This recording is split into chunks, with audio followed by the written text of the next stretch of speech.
A Tale of Two Cities by Charles Dickens, Chapter 7 of the third book, which is called A Track of the Storm, A Knock at the Door. And I must remind you again that it is a very hot day in July here at Kentley Studios, so my window is open as I record this, and there are lots of street noises coming through the window, for which I apologize, and I will try to speak over.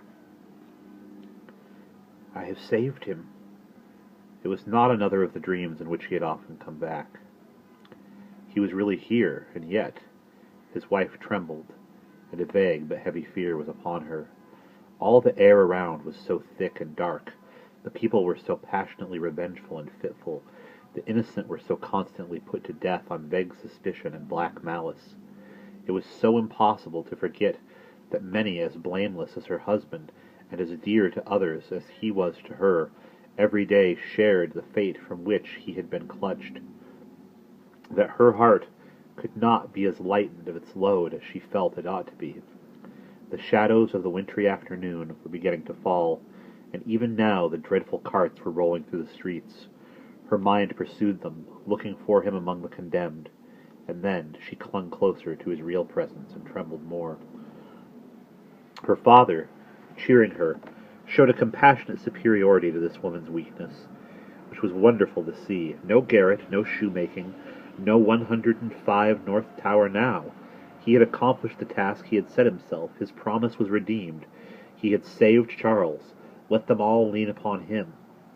Their housekeeping was of a very frugal kind, not only because that was the safest way of life, involving the least offense to the people, but because they were not rich, and Charles, throughout his imprisonment, had had to pay heavily for his bad food, and for his guard, and toward the living of the poorest prisoners. Partly on this account, and partly to avoid a domestic spy, they kept no servant, and citizen and citizeness, who acted as porters at the courtyard gate, rendered them occasional service, and Jerry, almost wholly transferred to them by Mr. Lorry, had become their daily retainer, and had his bed there every night. It was an ordinance of the Republic one, an indivisible liberty, equality, fraternity, or death, that on the door or doorpost of every house the name of every inmate must be legibly inscribed in letters of a certain size, at a certain convenient height from the ground. Mr. Jerry Cruncher's name, therefore, duly embellished the doorpost down below, and, as the afternoon shadows deepened, the owner of that name himself appeared, from overlooking a painter whom Dr. Manette had employed to add to the list of names of Charles Evrémonde called Darnay. In the universal fear and distrust that darkened the time, all the usual harmless ways of life were changed in the doctor's little household. As in very many others, the articles of daily consumption that were wanted were purchased every evening in small quantities and at various small shops to avoid attracting notice, and to give as little occasion as possible for talk and envy was the general desire. For some months past, Miss Pross and Mr. Cruncher had discharged the office of purveyors, the former carrying the money, the latter the basket. Every afternoon, at about the time when the public lamps were lighted, they fared forth on this duty, and made and brought home such purchases as were needful, although Miss Pross, through her long association with a French family, might have known as much of their language as of her own, if she had had a mind. She had no mind in that direction. Consequently, she knew no more of that nonsense, as she was pleased to call it, than Mr. Cruncher did. So her manner of marketing was to plump a noun substantive at the head of a shopkeeper without any introduction in the nature of an article, and if it happened not to be the name of the thing she wanted, to look round for the thing, lay hold of it, hold it up until the bargain was concluded. She always made a bargain for it by holding up as a statement of its just price, one finger less than the merchant held up, whatever his number might be. "Now, Mr. Cruncher," said Miss Pross, whose eyes were red with felicity, if you are ready, I am." Jerry hoarsely professed himself to Miss Pross's service. He had worn all his rust off long ago, and nothing would file his spiky head down. "That's all manner of things wanted," said Miss Pross. "And we shall have precious time of it. We want wine among the rest. Nice toasts these redheads will be drinking, wherever we buy it. It'll be much the same to your knowledge, miss, I should think, reported Jerry. Whether they drink your health or the old un's. Who's he? Said Miss Pross.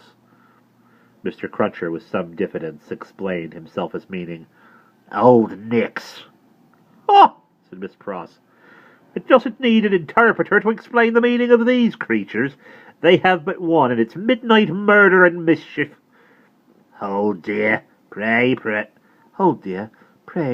cautious, said Lucy. Yes, I'll be cautious, said Miss Pross. But I may say among ourselves that I do hope there will be no oniony and tobacco-y smotherings in the form of embracings going on in the streets.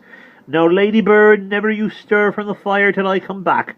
Take care of that dear husband you have recovered, and don't move your pretty head from his shoulder, as you have it now, till you see me again.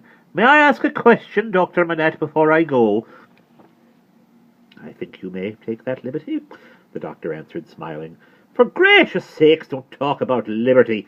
We have quite enough of that, said Miss Pross. Hush, dear, again, Lucy remonstrated. Well, my sweet, said Miss Pross, nodding her head emphatically, the short and the long of it is that I am a subject of his most gracious Majesty, King George III. Miss Pross curtsied at the name. And as such my maxim is, confound their politics, frustrate their knavish tricks. On him our hopes will fix, God save the King. Mr. Cruncher, in an access of loyalty, growlingly repeated the words after Miss Pross, like somebody at church. I am glad you have so much of the Englishman in you, though. I wish you had never taken that cold in your voice, said Miss Pross approvingly. But the question, Dr. Manette, is there? It was the good creature's way to affect to make light of anything that was a great anxiety with them, and to come at it in this chance manner. Is there any prospect yet of our getting out of this place? I fear not yet. It would be dangerous for Charles yet. Hi-ho-hum, said Miss Pross cheerfully, repressing a sigh as she glanced at her darling's golden hair in the light of the fire. Then we must have patience and wait, that's all. We must hold up our own heads and fight low, as my brother Solomon used to say. Now, Mr. Cruncher, don't you move, Ladybird. They went out, leaving Lucy, her husband, her father, and the child by a bright fire. Mr. Lorry was expected back presently from the banking house. Miss Pross had lighted the lamp, but had put it aside in a corner, that they might enjoy the firelight undisturbed. Little Lucy sat by her grandfather with her hands clasped through his arm, and he, in a tone not rising much above a whisper, began to tell her a story of a great and powerful fairy who had opened a prison wall and let out a captive who had once done the fairy a service. All was subdued and quiet, and Lucy was more at ease than she had been. "What is that?" she cried all at once. "My dear," said her father, stopping in his story and laying his hand on hers. "Command yourself. What a disordered state you are in. The least thing, nothing, startles you. You, your father's daughter." "I thought my father," said Lucy, excusing herself with a pale face and in a faltering voice, "that I heard strange feet upon the stairs." "My love, the staircase is as still as death." As he said the word, a blow was struck upon the door. "Oh, father, what can this be? Hide Charles, save him." "My child," said the doctor, rising and laying his hand upon her shoulder, "I have saved him. What weakness is this, my dear? Let me go to the door." He took the lamp in his hand, crossed the two intervening outer rooms, and opened it. A rude clattering of feet upon the floors, and 4 rough men in red caps, armed with sabres and pistols, entered the room. "The citizen Evrémonde! Go, Darnay!" called the first. "Who seeks him?" answered Darnay. "I seek him. We seek him. I know you, Evrémonde. I saw you before the tribunal today. You are again the prisoner of the Republic." The 4 surrounded him where he stood with his wife and child clinging to him.